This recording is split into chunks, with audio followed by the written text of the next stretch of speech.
Bonjour tout le monde, cette vidéo concerne la préparation au devoir surveillé numéro 3, niveau première année baccalauréat.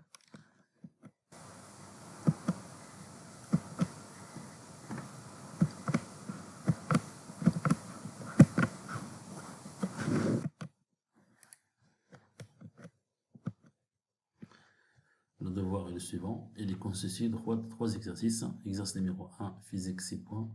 Un autocycliste de masse M égale à 90 kg glisse sur un plan incliné d'un angle alpha égale à 5 degrés par rapport à l'horizontale avec une vitesse constante de V égale à 36 km à l'heure. On donne l'intensité de la pesanteur égale à 10 N par kilogramme. La première question représente sans échelle les forces appliquées à l'autocycliste. Deuxième question, exprimer puis calculer la variation de l'énergie mécanique durant ΔT égale à 1 seconde. Troisième question, exprimer puis calculer la quantité de chaleur perdue avec frottement durant ΔT' égale à 10 secondes. L'exercice numéro 2, 8 points, concerne l'énergie interne. On considère un gaz de volume V égale à 1 litre, contenu dans une bouteille sous forme de cylindre avec une pression P1 égale à 1 bar. On comprime ce gaz à l'aide d'un piston. Le piston se déplace de la position A vers la position B avec une application d'une force jusqu'à ce que sa pression devient P2 égale à 2 bar et son volume devient V2. Le gaz à l'intérieur du cylindre subit à la loi de Boyle-Mariotte. On donne un bar égal à 10, 13, 25 pascal. La première question, à l'aide d'un schéma, montrer les deux états du système. Deuxième question, donner l'expression du volume V2 à l'état final en fonction, bien sûr, de P2 et de V1. Troisième question, exprimer le travail de la force appliquée sur le piston pour y calculer sa valeur. Quatrième question et dernière, que peut-on dire de l'énergie interne des gaz contenue dans le cylindre?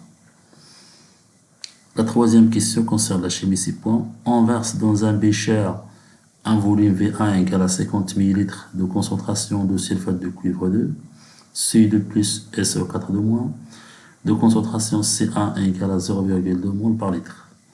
On ajoute un volume V2 de solution d'hydroxyde de sodium Na plus HO-, de concentration C2 égale à 1 litre par mol. 1 mol par litre, pardon.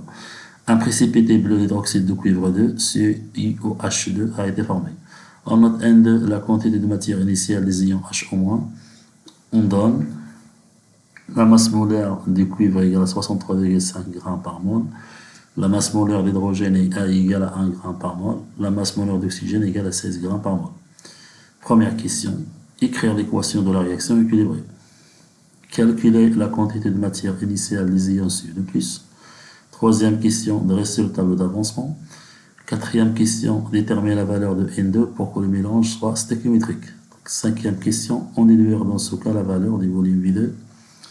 Sixième question et dernière, calculer la masse d'hydroxyde de cuivre 2 ainsi formée. On commence par l'exercice numéro 1. Exercice numéro 1, donc, première question, représenter sans échelle les forces appliquées à l'autocycliste. Donc, le système étudié est l'autocycliste. Durant ce moment, l'autocycliste se met à son poids P et la réaction des plans inclinés R avec R bien sûr égale à Rx plus RY avec Rx égale à F, la force de frottement, et Ry égale à la composante normale Rn. La deuxième question. Exprimer puis calculer la variation de l'énergie mécanique durant ΔT égale à 1 seconde. Première méthode. Nous avons la variation de l'énergie mécanique égale au travail de la force de frottement. D'autre part, d'après le théorème de l'énergie mécanique et cinétique, 1 demi mvb au carré moins 1 demi mva au carré égale au travail de P plus au travail de R. D'autre part, le motocycliste glisse sur le plan incliné avec une vitesse constante, c'est-à-dire que V égale à V1 égale à VB égale une constante égale à 36 km à l'heure. 2. 1 demi mva au carré moins 1 demi mva au carré, VA égale à VB qui égale à 0, nous passons égale à 0 égale à m fois g fois ab fois sinus alpha, c'est le travail de P plus le travail de R. Le travail de R, c'est le travail de F plus le travail de Rn.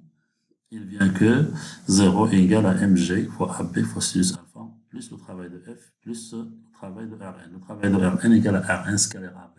Rn est perpendiculaire à ab, donc son travail égale à 0. D'où le travail de F égale à moins mg fois ab fois sinus alpha. Il vient que delta m égale le travail de F égale à moins m fois g fois ab fois sinus alpha. D'autre part, la vitesse est égale à la distance parcourue AB divisée par delta t. C'est-à-dire que AB égale à V fois delta t. Finalement, nous obtenons la variation d'énergie mécanique égale à moins m fois g fois V fois delta t fois sinus alpha. Il y a une deuxième méthode. La deuxième méthode, nous avons delta m égale le travail de F égale à F scalaire AB égale à F fois AB fois cosinus FAB. L'angle entre F et AB égale à 180, c'est-à-dire pi. On développe l'expression cosinus pi égale à moins 1, donc delta m égale à moins F multiplié fois AB égale à moins F fois V fois delta t. D'autre part, le motocycliste glisse sur le plan incliné avec une vitesse constante. Donc, d'après le principe d'inertie, la somme des forces égale au vecteur nul. C'est-à-dire que P plus F plus Rn égale à vecteur nul. La projection de cette équation sur l'axe OX nous donne Px plus Rx égale à 0. Px c'est P sinus alpha et Rx c'est moins F égale à 0. De l'expression de l'énergie, de la variation de l'énergie mécanique, delta M égale à moins M fois G fois sinus alpha fois V fois delta t. C'est-à-dire que delta M égale à moins mg fois V fois delta t fois sinus alpha. Application numérique. La variation de l'énergie mécanique égale à moins m moins 90 kg multiplié fois 10 N par kg multiplié fois la vitesse. La vitesse c'est 36 km à l'heure. 1 km est égal à 1000 mètres et 1 heure est égale à 3600 secondes. Multiplié fois delta t 1 seconde multiplié fois sinus alpha, alpha égale à 5 degrés, donc c'est sinus 5. On trouve delta OM égale à moins 784,4 joules. On passe à la troisième question. Exprimez pour calculer la quantité de chaleur perdue avec frottement durant delta t' égale à 10 secondes. Nous avons delta t' égale à 10 fois delta 10 secondes, c'est 10 fois delta t, parce que delta t égale à 1. De Q égale à moins delta prime égale à moins, entre parenthèses, moins m fois g fois v fois delta t' fois sinus alpha. On remplace delta t' par sa valeur. Il vient que Q égale à moins, entre parenthèses, moins m fois g fois v fois 10 fois delta t fois sinus alpha. C'est-à-dire Q égale à moins 10 facteur le moins m fois g fois v fois delta t fois sinus alpha. Ça, tout ça, il est égal à delta m. C'est-à-dire que Q égale à moins 10 fois delta m. Application numérique, Q égale à moins 10 multiplié fois moins 784,4 égale à 7844 joules, c'est-à-dire 7,844 kJ.